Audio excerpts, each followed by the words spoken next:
Right, today we've got 9 questions in relation to the Catan shard of the Nightbringer, as voted by you guys from the polls. Let's put the polls up on the screen for you. We had 42% of the votes from 1,000 votes from you guys. The second place was the Scorpion Destroyers, 33%, so not far off, but we will be doing the Nightbringer today. Now, there's a few people in the chat asking about what's going to happen with runners-up and things like that. We are going to regurgitate them back into future polls once all the units have had at least one attempt in polls. So don't worry, they will be coming back at some point. Let's take a question, or not a question, a comment from the previous video. The previous video was the Chronomancer, wasn't it? And there was a good one I found from Martin Obispo 8724. I hope I've said that right. I'm really rubbish with names. But this is the comment they made. A Warlord Chronomancer with a pack of Immortals can easily score Command Insertion, which is one of the secret missions. Secret mission in Hypercrypt. On turn 5, use Cosmic Precision to 3-inch deep strike in your opponent's deployment zone as close as possible to their home objective. Shoot and scoot for 5 inches towards their home objective for 20 on the primary. So fantastic idea to get onto that home objective. In fact, I think there was another really good comment that I probably should read out because it was a janky one. You know what? I'm gonna give 2 today because there was another really good comment and it caught me off guard. I might not be completely right in what this comment is, but let me know if this is wrong. Let me read it out. There's a janky play in Hypercrypt with a Dimensional Corridor Stratagem. That's the strat to pop out of a monolith and charge. So you move the unit with a Chronomancer through the monolith's Eternity Gate, shoot, move 5 inches after shooting, then use the Dimensional Corridor to charge. That's thrown me a bit. The last line of the Chronomancer's ability actually says you can't do it, but the Dimensional Corridor Stratagem says you are eligible to charge again. So that's a bit of a weird one. I thought I'd throw that in there. I know I've got a bit off topic, but let's get back into the Nightbringer. Sorry for the long intro. Right, we've done the comments, we've done the poll. Yeah, Nightbringer, we've got 9 questions today. We're looking at one of the Catans, of course. It's the named Catan, the Nightbringer. 295 points. Quite a lot of points. Quite expensive. Let's get into the questions. Question number 1. How tough is this thing? Extremely tough is the answer. Extremely tough. They've always got a 4+ save because they've got a 4+ invulnerable save. They half all damage, not including modifiers. We will talk about that in a moment. It's not something I agree with, but that's part of the rules now. Then you've got the 5+ for no pain save after all that as well. So there's 3 lines of defense when you've got any attack coming in, melee or at range. And of course we get to reanimate on our turn as well, which is pretty cool. I mean, just to get to that stage, you've got to get through our toughness 11, which is quite good. It is really good. And 12 wounds on top of that. So there's just so many layers and layers and layers of defense here before reanimation even happens. So yeah, how tough is this thing? Very. In fact, we did do a video recently. It didn't involve the Nightbringer, but it did have the Deceiver, about some of the most durable units within the Necrons faction. So check that video out. I've got the video on the screen for you now, so you know what the thumbnail looks like. Yeah, check that one out if you're interested. Right, number 2, is it better than the other Catans? Is the Nightbringer the best Catan? Well, I mean, each Catan has its own perks, its own strengths, its own weaknesses. It all depends on your plans with a Catan. I mean, the Deceiver does less damage, but you've got lots of shenanigans with the deployment, as well as stealth and OC6. The Void Dragon can shoot decent, can fight decent, extremely good against vehicles in particular. And the Transcendent Catan has a bit of bite to it, but also has all the deep strike and the shenanigans with the movement and the advanced move and all that kind of stuff. Can't charge after doing that advanced teleport though. A Nightbringer is probably the strongest in melee. And even at range, it's got a decent amount going on for the Gaze of Death range attack. It's probably the most feared out of the 4, the Nightbringer. But at this moment in time, I would put him in 3rd place. I think I'd put him in 3rd place for all other factors relating to the Pariah Nexus. The mission cards and your overall game. I think for me, it's the Void Dragon first. It just does a little bit more for me, and then the Transcendent Catan probably second. The Nightbringer lately for me has absolutely stunk and not done enough. Hasn't redeemed its points. Why is he feared? So if he's the most fearful, why is he feared? Why is he feared? So first of all, you've got to think is extremely hard to kill, like the other Catans, but also is very good at range and especially in melee. I mean, 18 inches range, 18-inch range with the Gaze of Death. It's only D3 shots, but you hit on 2s, wounded on 2s or 3s. Depends on what you're going up against, of course. But strength 12 is a lot, and D6 plus 3 damage is a lot. Just for a ranged attack, which isn't even his specialty. So it's really good for just chipping away quite a large amount of wounds, or getting rid of an early model or two. But he's all about the melee attacks. He's got 2 different profiles, which makes him extremely deadly, extremely versatile. No matter what comes up against him, whether it's a horde, whether it's a big giant Muller Fiend, he can take it on, not a problem. You can just switch it out, turn to turn, or fight phase to fight phase. One moment you're using the strike profile, one moment you're using the sweep profile. The sweep profile, I mean, if you look at it, there's 14 attacks, hitting on 2s, against your intercessor kind of level, you're wounded on 2s as well. So 2s and 2s, puts them on a 5+ armor save, and then just dead. With 14 attacks. That's a lot of intercessors that are going to die in that particular fight phase. If you're not going up against intercessors, you're going up against a vehicle or monster, you go for the strike attack. Only 6 attacks, but you're now strength 14, so you're likely wounding at the worst on 3s. -4 AP is all you need, and D6 plus 2 each time, and dev wounds, which is a lovely bonus. It hurts virtually anything in the game. And then once you've done all that, you've got the Drain Life ability on top, which you've got half a chance of scoring mortal wounds for every single unit that's within 6 inches. So extra added damage, which can take off an extra few wounds that you've missed out on a model, or a fresh new model, just getting him chipped down for the next phase. Yeah, that is why he's feared. Deployment? Question mark. I'll put that because there's already a question, and it's coming from Mr. Zeth. Is it worth to start the Nightbringer on the field, especially for the non-hypercrypt detachment, instead of reserves? So great question there. That's why I've just put deployment, because you pretty much summed it up in a great question. So for me, I'd always use him in reserves, in strategic reserves. So he's always got a 9-inch charge right from the get-go. Well, it's not the get-go, it's turn 2, turn 3. Ideally, you want him turn 2, side of the boards, 9-inch charge. If you fail it, you fail it. He's only got a 6-inch movement anyway, so getting him up the battlefield is difficult. Also, if you position him from deployment in a certain position, your opponent is going to avoid him like the plague. There's going to be a big bubble that he's going to sort of scare anything that's in that bubble. He's going to scare them away. So your opponent is going to put all the good stuff completely away from him. Whereas if he's in reserves, he can come in either side, and if it's turn 3, he can come in from any table edge. So you've got a little bit more flexibility when you're bringing him in. I mean, I quite like to use one of the stratagems, which I'll talk about later on, because there is a question about stratagems. So there is something else you can do with him. Now, there is the argument to leave him and deploying him, because he could absorb a lot of attacks. Yep, he can against certain factions. That's really good, like against melee factions with a bit of shooting.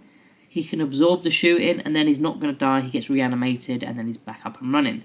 Against the shooty faction, though, they will just put absolutely everything into him if they can see him. So it's not ideal in that situation. But yeah, at that point, you've then got to start moving around all the buildings and ruins because you can't go through them. And fly absolutely sucks in 10th edition, so you're not going to be hopping over anything like we used to do in 9th. But yeah, I would put him in reserves and use one of the stratagems. What's his job? What's its job in Pariah Nexus? I put what's its job because I don't know if it's male or female at this point. I really don't. So it's safer to say what's its job in Pariah Nexus. Now, you don't use the Katana for scoring too much in terms of primaries. You don't make massive use of his OC. He's out there to just murder stuff. And like we said with the previous question, if you're putting him in a certain location, your opponent is going to think twice about putting anything within his proximity because they're just going to die. They're just going to evaporate if he gets near them.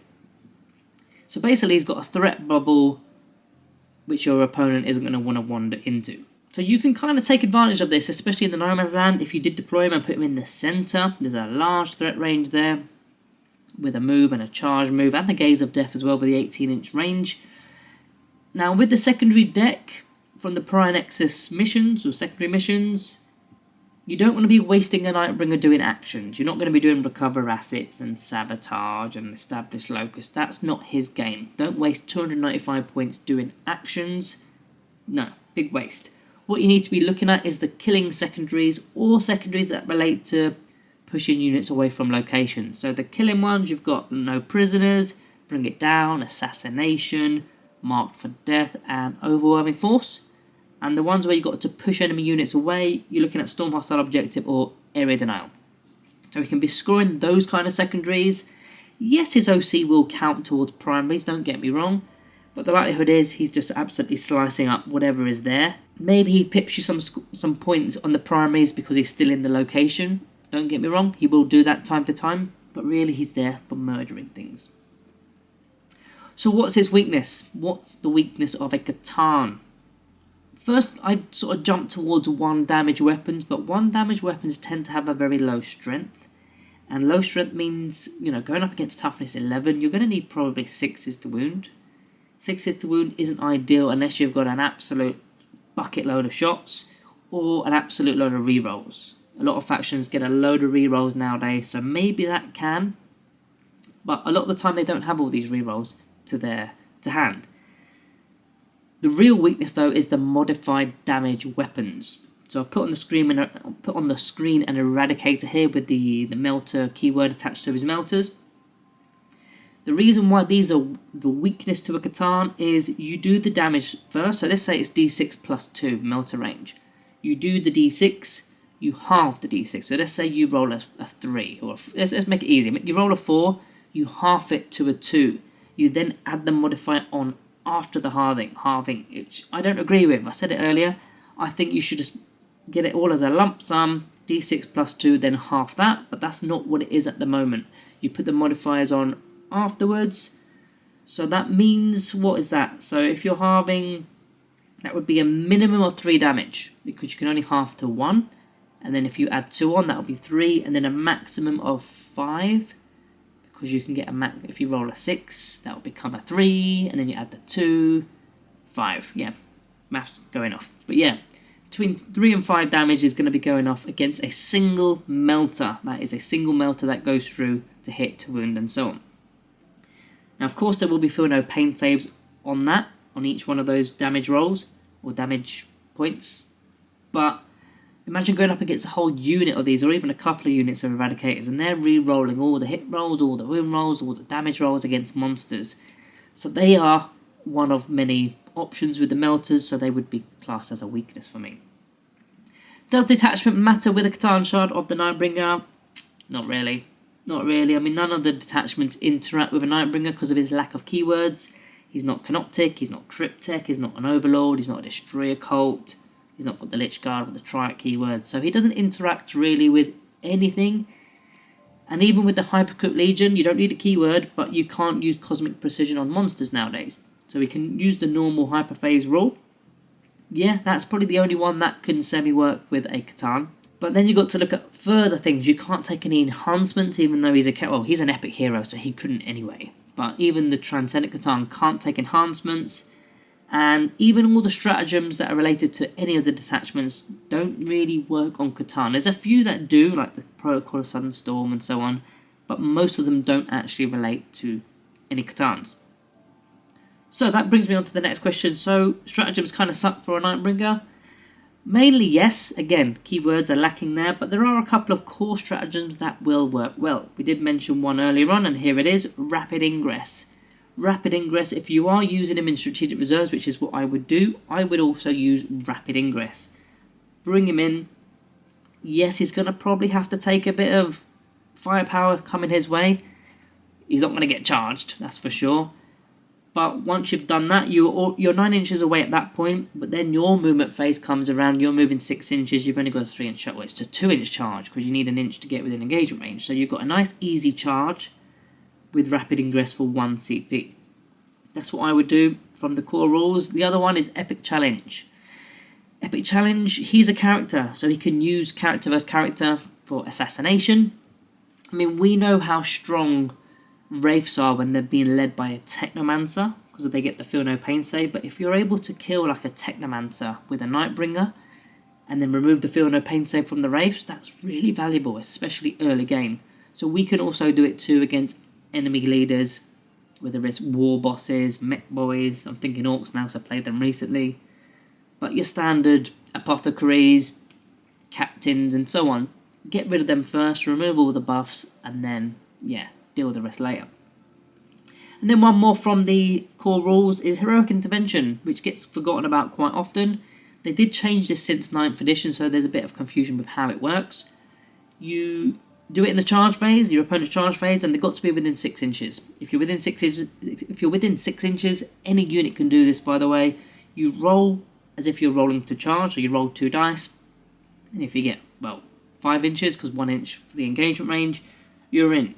Now, you're not going to get the charge bonus, you're not going to be fighting first, but you're going to have a whole turn, a whole fight phase to do your damage with the scythe, and also the Drain Life ability. That works in both fight phases, yours and your opponent, so you're more likely to get more units within 6. That unit will already be within 6, because otherwise you can't use this stratagem, but maybe there's more units behind that are now within 6 because you've charged in, and on a 4+, D3 mortal wounds on those ones as well.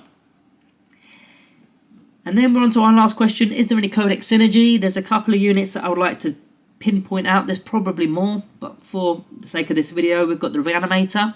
Very valuable tool to go holding hands with the Nightbringer. I mean, taking away wounds from a Nightbringer is already quite tricky enough. We did already go over his defense mechanisms earlier on. When it gets to the Reanimation Protocols roll, and we roll a really we roll a really good roll, and get 3 wounds back, that's really annoying for your opponent. But imagine doing that with 2 dice. Even if you roll average and roll a couple, 2 and 2, that's still good. 4 wounds coming back on toughness 11 and all that jazz. So a Reanimator is a very valuable asset to a Catan. And the other one is a Technomancer. Won't be on his own, but likely going to be flanking the Nightbringer with some Canoptic Wraiths. And if you're within 6 inches, you get to use his Technomancer ability to heal D3 lost wounds. So it's not a reanimation roll, it's just a healing roll. And yeah, you don't have to do it on the Wraiths. Most people think you've got to do it on the Wraiths. You can do it on any unit within 6, and that could be the Nightbringer. So a reanimation roll in the command phase, a Technomancer heal roll in the movement phase. It's good, very valuable. So that is 9 questions for the Nightbringer, guys. Make sure you are checking out the polls if you haven't already. Look out for the next one. And yeah, the winner goes next.